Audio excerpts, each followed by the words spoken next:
Монументът на Светта Богородица се намира на най-високия хълм в Хасково.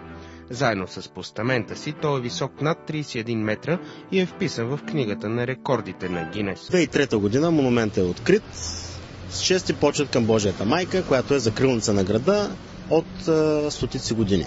През годините Хасково никога не е бил популярен сред туристите. За да се промени това, е важно и мисленето на местните хора да бъде различно. Ползите за Хасково ще бъдат и чисто практически. Над 350 хиляди са участниците в движението, 100 национални туристически обекта, което е единственото по рода си в света. Всичките притежават книжки с забележителностите и събират печати при посещението на всеки.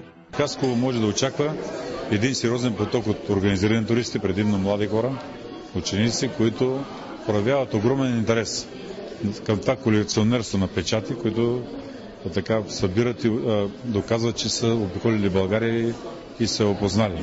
За да се утвърди Хасково като туристическа дестинация, от Общински информационен център тепърва ще кандидатстват за европейски средства.